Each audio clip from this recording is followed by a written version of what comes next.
नमस्कार दोस्तों। आज 27 मई 2021। Welcome to medical IQ. मैं आपका होस्ट स्पंदन पाटे। आज का हमारा टॉपिक होगा controversy about Covid management, drug and protocol. So guys, आज का टॉपिक हमारा होगा clinical guidelines and management for Covid.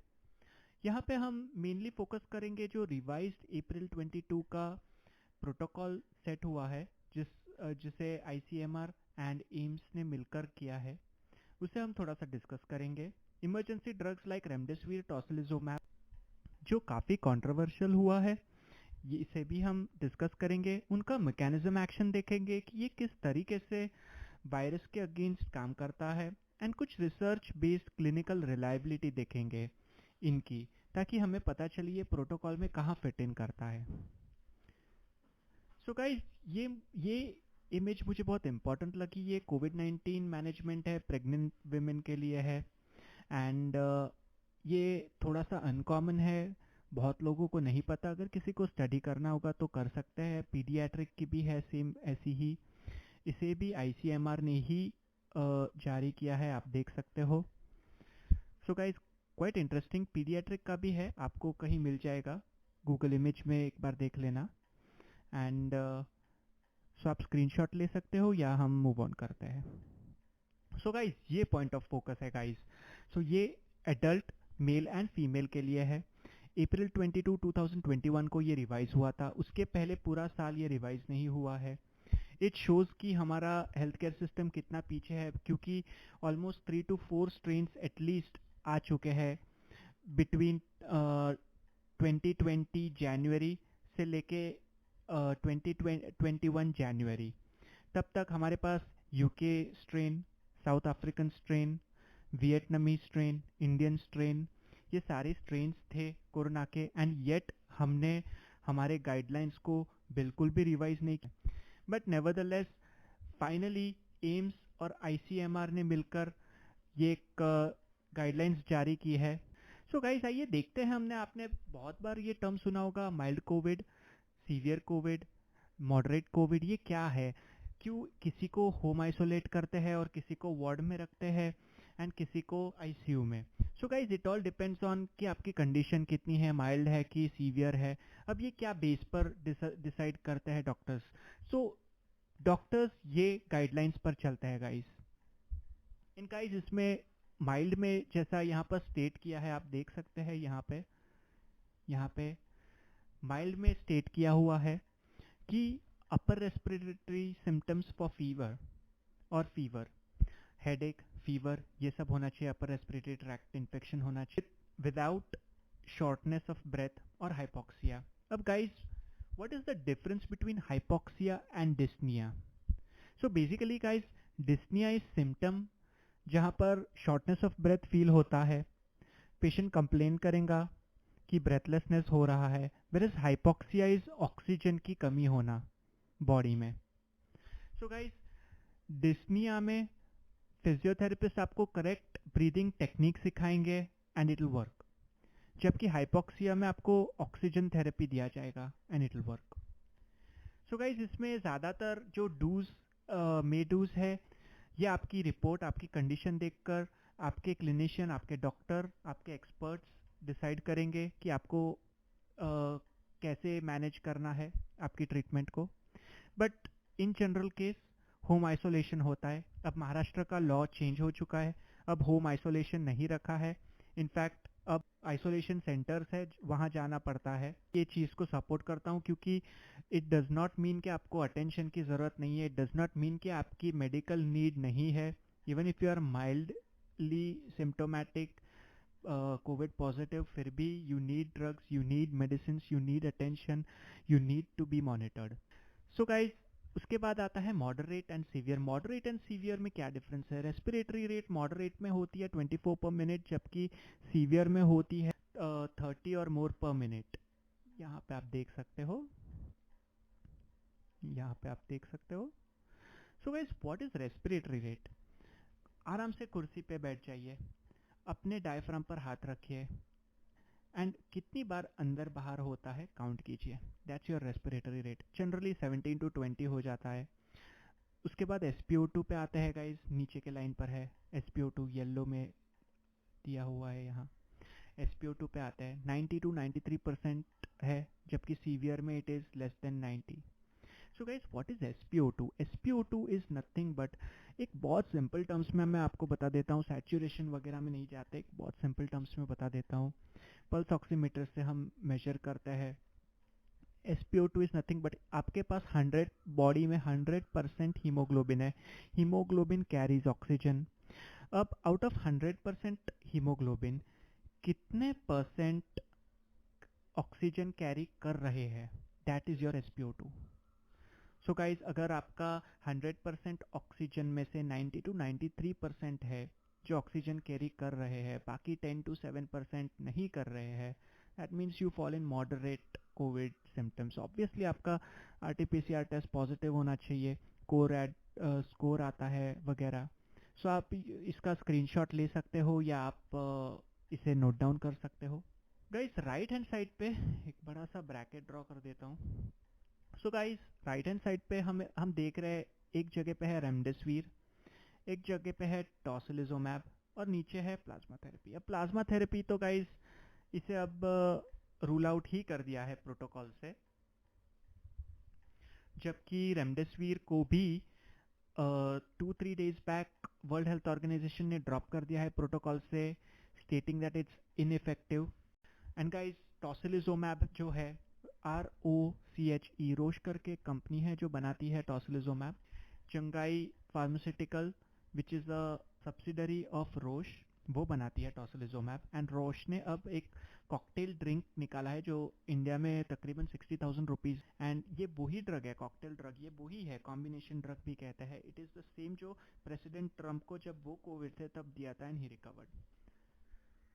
So guys anyway ये बहुत कॉन्ट्रोवर्शियल है एंड फाइनली इसे ड्रॉप आउट कर दिया है, स्टेटिंग it's not effective. And guys ये ओनली इमरजेंसी यूज़ के लिए है। यहाँ पे आप देख सकते हो EAU, ये इमरजेंसी यूज़ के लिए है guys. Okay, so this is the protocol जो इंडिया अब फॉलो कर रहा है, and let's proceed. So guys remdesivir, आइए हम देखते हैं व्हाट इज एक्चुअली रेमडेसिविर, कैसे बनाई, किसने बनाई। So guys Gilead Science Inc, उसने CDC के साथ and USAMRIID which is army medical research institute remdesivir को बनाया था guys. And basically remdesivir is a prodrug, it is a nucleoside analogue. अब इसका मतलब क्या है मैं आपको एक्सप्लेन करूंगा। प्रोड्रग इज़ नथिंग बट, जो बाहर इनएक्टिव स्टेट में रहता है बट इनसाइड बॉडी एक्टिवेट हो जाता है। And analogue means structurally same, अब किससे सेम है वो मैं आपको बताऊंगा, but differs in action.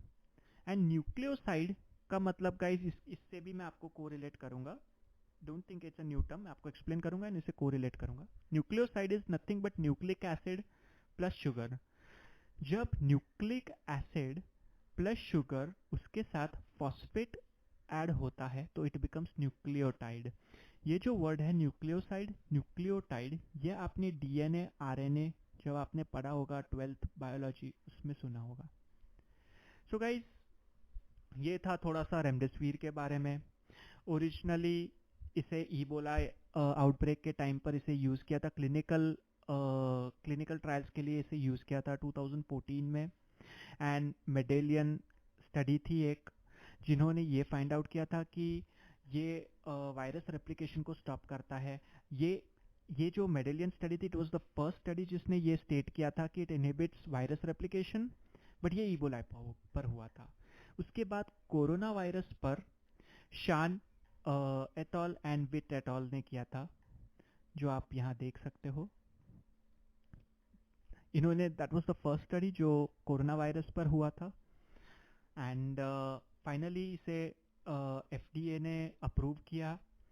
And अब वो इंट्रावीनियसली हम देते हैं, ट्रीटमेंट के हिसाब से 5 to 10 डेज देते हैं, 30 मिनट्स to 120 मिनट्स देते हैं। सो गाइज रेमडेसिविर का मैकेनिज्म क्या है, कैसे काम करता है, let's find out. So basically एक स्टडी पब्लिश हुई थी in journal of biological chemistry, जो professor Matthew Scott of university of Alberta, उन्होंने की थी। इन्होंने फाइंड आउट किया था कि आरएनए जो हमारे बॉडी में रहता है, मैं आपको बता देता हूँ, ये रहा, ये जो है that is RNA, single strain है, ये जो है सिंगल स्ट्रेन है। अब गाइस इसमें यूरासिल आप देख सकते हो, uracil, guanine, this is very important, मैं इसे बाहर की ओर करता हूँ, this is very important, adenine and cytosine. Guys remdesivir जो है वो एडेनिन के स्ट्रक्चर से काफी सिमिलर है। In fact adenosine and remdesivir are structurally same, and that is why हमने इसे एनालॉग वर्ड जो यूज किया था, that's what it's similar to, adenosine. तो अब आप कहोगे कि मैं एडेनोसिन कहता हूँ, यहाँ पे एडेनिन है। बेसिकली एडेनिन जो है उसके साथ राइबोज शुगर, ये रहा, आप देख सकते हो, राइबोज शुगर जब मिक्स हो जाता है एडेनिन के साथ तो ये बना देता है adenosine. It is structurally same. हम एनालॉग वर्ड क्यों यूज करते हैं रेमडेसिविर में? बिकॉज एडिनोसिन से ये सिमिलर है। एडेनिन जब राइबोज शुगर से मिलता है तो इट बिकम्स एडिनोसिन। एंड क्या होता है ना गाइस, वायरस का जो प्रोटीन है, स्पाइक प्रोटीन, ये हमारे ACE2 रिसेप्टर के साथ बाइंड होता है, फिर वो हमारे लंग्स के अंदर, सेल्स के अंदर एंटर करता है, फिर लाइसोसोम विच आर एसिडिक ये आते हैं एंड ये वायरस के मेम्ब्रेन को ब्रेक कर देते हैं, अंदर से RNA cytoplasm of the human cell के अंदर आ जाता है। अब यहाँ पर एक एंजाइम है, RNA dependent RNA polymerase, RDRP कहते हैं। सो RDRP एंजाइम जो है ये वायरस के आरएनए को मल्टीप्लाई करता है। कैसे? तो यही चेन बनाता है छोटे छोटे प्रोटीन्स की। गाइस क्योंकि एडेनोसिन बहुत सिमिलर है रेमडेसिविर से, सो जब हम रेमडेसिविर इंजेक्शन देते हैं तो एडिनोसिन की जगह पर रेमडेसिविर वो चेन में जाकर बैठ जाता है।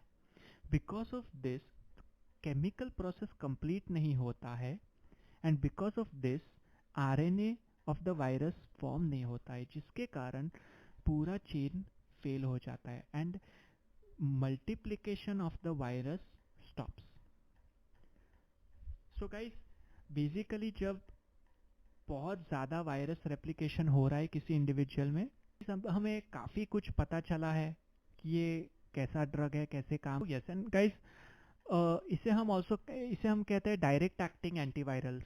अब आपको पता चला है हम एंटीवायरल क्यों कहते हैं, क्योंकि ये वायरस को बॉडी के अंदर मल्टीप्लाई नहीं होने देगा, that is why we call it antiviral.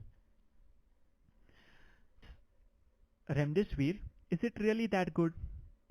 सो बहुत आर्टिकल्स है, ये आर्टिकल्स मैंने कुछ ब्लू कलर में यहाँ पर भी वो किए हैं, कोट किए हैं, एंड ये रेफरेंसेस में भी है और मैं डिस्क्रिप्शन बॉक्स में भी दे दूंगा, so do check it out. So remdesivir को गाइस क्लिनिकल ट्रायल्स के लिए CDSCO ने अप्रूव किया था। CDSCO का मतलब है Central Drug Standard Control Organization. So इन्होंने जून 1 को इंट्रावीनियस इंजेक्शन, सो उसके लिए इन्होंने इसे अप्रूवल दिया था। Remember clinical trials, okay, clinical trials. So guys उसके बाद first randomized double blind study हुआ था which show statistically not significant. So ये एक ड्रॉबैक हो गया रिजल्ट्स में, एंड ये पर्टिकुलरली सीवियर कोविड-19 पेशेंट्स पर हुआ था। उसके बाद गाइलेड साइंस इंक, ये कंपनी जो खुद रेमडेसिविर बनाती है, इनका भी यही रिपोर्ट है कि no fewer people died when on drug. So guys उसके बाद ये भी रिपोर्ट आया है, जो NIAID है, ये स्टडी को इन्होंने स्पॉन्सर किया था एंड ये लोगों ने एक स्टडी किया था जहां एक ग्रुप को इन्होंने रेमडेसिविर दी थी एंड एक ग्रुप को इन्होंने प्लेसिबो इफेक्ट रखा था। एंड ये लोगों का ये बोलना है कि दे रिकवर फास्टर, एंड ये भी कितना, बाय 4 डेज। सो गाइस ये मेरे हिसाब से तो ये फेयर नहीं है, क्योंकि एक ग्रुप को हम रेमडेसिविर देते हैं और एक को प्लेसिबो, मतलब उनको ऐसा दर्शाया जाता है कि आपको एक ड्रग दिया जा रहा है बट सही में उसे नहीं दिया जाता है। और उसमें भी क्या कंक्लूजन आता है, 4 days early recovery. So that is not really fair trial, it's bias study, मुझे ऐसा लगता है। एंड उसके बाद एक स्टडी पब्लिश हुई थी on May 22, sponsored by again NIAID, and they showed that remdesivir didn't affect the Asian population. Again ये इनके फेवर में नहीं है। उसके बाद finally guys world health Organization conducted a study and they concluded remdesivir and hydroxychloroquine did not limit the COVID patient hospital stay. So उसके बाद remdesivir को फाइनली इन्होंने प्रोटोकॉल से हटा ही दिया है। इस चीज़ को लेके आपने देखा मैकेनिज्म कैसा है, आप स्क्रीनशॉट ले सकते हैं बाय द वे पॉज करके, अप टू यू।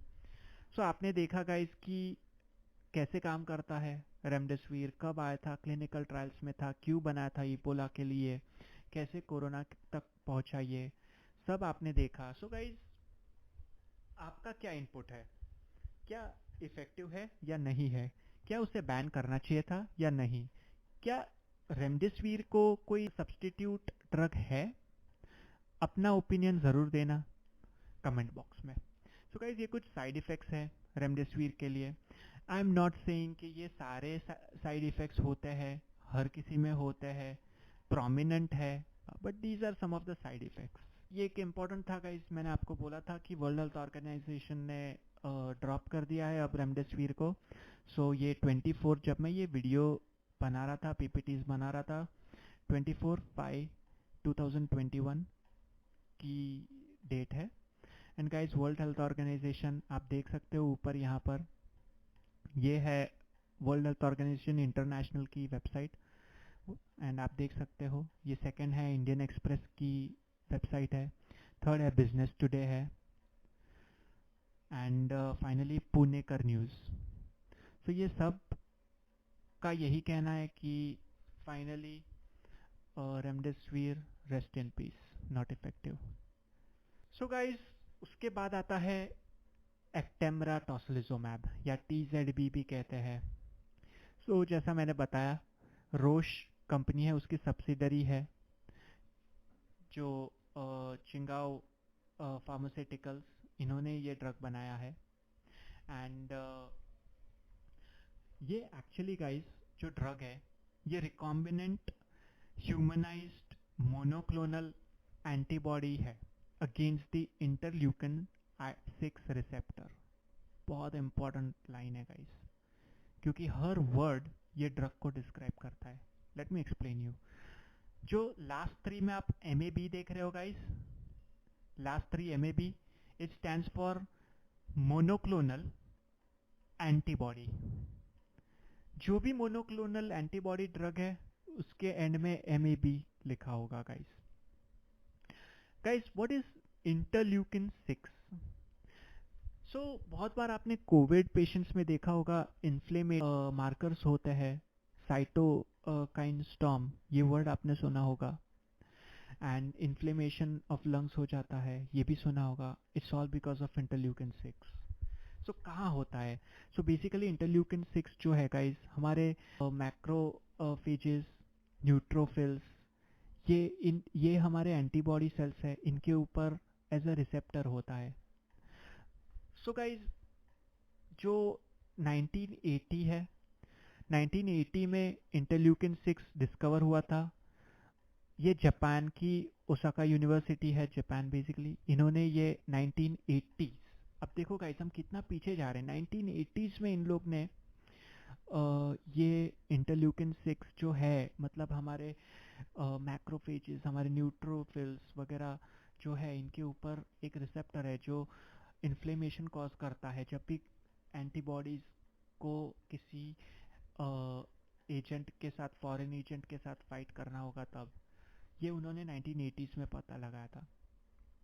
अब guys what is interleukin? Basically they are proteins, जैसे यहाँ पर मैंने आपको बताया है ये लाइन में, they are basically proteins, okay, and burns, trauma, cancer, ये फेज में काफ़ी प्रोमिनेंट हो जाते हैं इंटरल्यूकिन्स। सो गाइस 1980 में इंटरल्यूकिन 6 मिला हमें। उसके बाद 1997 में चुंगाई फार्मास्यूटिकल्स, जैसा यहाँ पर है सेकेंड वाला आप देख सकते हो, Chugai pharmaceutical which is subsidiary of Roche, they develop tocilizumab. And देखो गाइज 1980 में इंटरल्यूकिन 6 मिला, तब उन्होंने सोचा कि इसके अगेंस्ट अब हम एक ड्रग बनाएंगे टॉसिलिजुमैब, जो 1997 में इन्होंने स्टार्ट किया। एंड क्लिनिकल ट्रायल्स उसके रूमेटॉइड आर्थराइटिस के लिए इन्होंने स्टार्ट किया था फर्स्ट, ये भी 2019 में। रिमेंबर 1997 में बनाया था, 2009 में उसे अप्रूवल मिला, तब तक ये रूमेटॉइड आर्थराइटिस के लिए यूज हो रहा था। उसके बाद 2001 में ये लोगों ने Castleman's disease which is basically B9 tumour cells, इसके लिए यूज हुआ था। And in 2005 got approved for that. And 2002 में जुवेनाइल सिस्टमिक इडियोपैथिक आर्थराइटिस। अब गाइज ये सब चीज के बीच में एक कॉन्सेप्ट है हाइब्रिडोमा टेक्निक, बहुत इंपॉर्टेंट है। मैं आपको ये समझाता हूँ क्योंकि पूरी टॉसिलिजुमैब बनी ही ऐसे है। सो गाइज कैसे बनी है टॉसिलिजुमैब? बेसिकली मैं एक एग्जांपल दे रहा हूँ गाइज। हमारा IL-6 लेते हैं, इंजेक्शन में लेते हैं, एंड एक माइस में हम डाल देते हैं। अब वो माइस हमारे IL-6 को, इंटरल्यूकिन 6 को as a foreign body consider करेगा and it will produce antibodies to fight it. So हम क्या करेंगे, वो जो एंटीबॉडीज डेवलप हुए हैं उतना पार्ट हम लेंगे, हमारे ह्यूमन एंटीबॉडीज के ऊपर अटैच करेंगे। रिमेंबर वो कौन से थे? देवर दोज पार्ट जो IL-6 के अगेंस्ट लड़ रहा था इनसाइड द माइस, वो पार्ट हमने लिया और हमारे एंटीबॉडी पे लगाया। सो नेक्स्ट टाइम जब IL-6 आएगा बॉडी में, they will be activated and they will reduce और डिप्रेस और डिस्ट्रॉय द IL-6। सो हमें इन्फ्लेमेशन नहीं होगा। सो इस तरीके से टॉसिलिजुमैब, ये टेक्निक को हम बोलते हैं हाइब्रिडोमा टेक्निक। ये मैंने एक एग्जांपल दिया था, बट एक्चुअली लैबोरेटरी में साइंटिस्ट जो है ये outside body in culture medium on a cell ये सब करते हैं। एंड मोनोक्लोनल एंटीबॉडीज, ये इसी को कहते हैं। So, ये काफ़ी इंटरेस्टिंग स्टडी है गाइस, वर्थ नोइंग। अब हमें पता है कि टॉसिलिजुमैब कैसे बनी। 1980s में IL-6 डिस्कवर हुआ था, वहाँ से हम रूमेटॉइड आर्थराइटिस के लिए यूज़ किया, फिर कासलमैन्स डिजीज़ के लिए किया, फिर childrens arthritis, idiopathic arthritis, systemic idiopathic arthritis के लिए यूज़ किया। अब कोरोना तक कैसे आया? सो एक स्टडी जो लैंसेट में हुई है, मैंने येलो में हाईलाइट किया है गाइज, आप देख सकते हो। सो गाइज ये स्टडी में Feb 21 एंड मार्च 24 के बीच 2020, so guys remember 2019 covid, remember 2019 December and 2020 के जनवरी मंथ में काफ़ी मतलब वर्ल्ड वाइड इसे रिकग्निशन मिलना चालू हुआ कि कोविड। सो गाइज इटली ने ये स्टडी किया था, ब्लू में आप पढ़ सकते हो। And guys finally as of 26 May 2021 तो अब रोश ने तो अप्रूव कर दिया एक दूसरी कॉम्बिनेशन कॉकटेल ड्रग। एंड अब हमें पता है कि टॉसिलिजुमैब फर्स्ट इटली में इसका रिसर्च हुआ था एंड वहाँ से अब वो प्रोटोकॉल में एंट्री हुआ। So guys how does it actually work? Mechanism of tocilizumab. So basically guys हमारे लंग्स में वायरस एंटर हो जाता है, लंग्स के सेल्स में। उसे टैकल करने के लिए हमारे एंटीबॉडीज आते हैं। एंटीबॉडीज पर एक रिसेप्टर होता है जो सिक्रीट करता है IL-6, इंटरल्यूकिन 6। ये इंटरल्यूकिन 6 और एंटीबॉडीज को अट्रैक्ट करता है, उनको सिग्नल देता है कि आ जाओ भाई, काम है आपका। And guys because of this एक साइटोकाइन स्टॉर्म प्रोड्यूस होता है which is actually harmful for our body and inflammation हो जाता है। And all the inflammatory markers हम कहते हैं दे राइज। एंड फाइनली इसके कारण ARDS, acute respiratory distress syndrome, ये एक होता है। एंड गाइस बिकॉज ऑफ टॉसिलिजुमैब ये हमारा इम्यून सिस्टम जो है इसे थोड़ा सा डिप्रेस कर देता है, एंड बिकॉज ऑफ दैट हमारा बॉडी इतना हाइपर एक्टिव में नहीं चले जाता है, साइटोकाइन स्टॉर्म नहीं प्रोड्यूस होता है, and life can be saved. So इसे हम कैसे, डोसेज क्या है? So as per FDA US 2010 guys, dosage जो है इंट्रावीनियसली हम देते हैं, सिंगल वायल देते हैं, मतलब सिंगल शॉट देंगे, एंड 400 mg 20 ml देते हैं गाइस। एंड इसे हम सबक्यूटेनियसली भी देते हैं प्री फिल्ड सिरिंज से, and 162 mg of Actemra in 0.9 ml। So dosages भी आप देख सकते हो, स्क्रीनशॉट ले सकते हो, entirely up to you. So guys कुछ स्टडी हुई थी, आप देख सकते हो, जो येलो में मैंने दिया है वो ऑथर का नाम है, एंड उसके ऊपर टाइटल दिया है मैंने, एंड कंक्लूजन है गाइस, आप देख सकते हो। काफ़ी इंटरेस्टिंग है ये स्टडी, एंड ओवरऑल कंक्लूजन यही है guys, tocilizumab I personally feel it's effective. And एक और चीज़ जो ग्रीन में बॉटम में मैंने दिया है, टॉसिलिजुमैब फॉर कोविड-19 living meta analysis. Guys meta analysis basically एक रिसर्च स्टडी है, बेसिकली बहुत सारे रिसर्च आर्टिकल्स होते हैं, उसको एक समराइज करते हैं टैबुलर फॉर्म में, एंड उसी की स्टडी होती है, हंड्रेड्स ऑफ रिसर्च आर्टिकल्स को स्टडी करना, दैट इज मेटा एनालिसिस। अगर आप ये पढ़ लेते हो, इससे समझ के ले लेते हो गाइस मेटा एनालिसिस को, जो ग्रीन में है, आप गूगल कर सकते हो, ये पूरा आर्टिकल मिल जाएगा आपको, आपका बहुत कॉन्सेप्ट क्लियर हो जाएगा। बहुत स्टडी होती है गाइस, एक में बहुत स्टडी हो जाएंगी आपकी। सो गाइस उसके कुछ एडवर्स इफेक्ट है, जैसे माउथ अल्सर, ये सारे कॉमन है गाइस। माउथ अल्सर है, रैशेज है, गैस्ट्राइटिस है, एलर्जी है, एंड स्किन इन्फेक्शन है। गाइस मुझे एक बात बताइए, क्यों active bacterial and fungal infection होता है अगर पेशेंट टॉसिलिजुमैब लेता है तो? सो गाइस ये क्वेश्चन मैं आपके लिए छोड़ देता हूँ, मुझे कमेंट बॉक्स में आपके आंसर्स लिखिएगा, and I Spandan Pate now signing out. Thank you guys, and ये मेरे रेफरेंसेस है, so if you would like to study this तो definitely you can, and thank you guys, thank you for your time, and please comment, question, suggestions जो भी आपके हैं, subscribe कीजिएगा, share कीजिएगा, मेरे साथ इंस्टाग्राम पर जुड़िएगा, एंड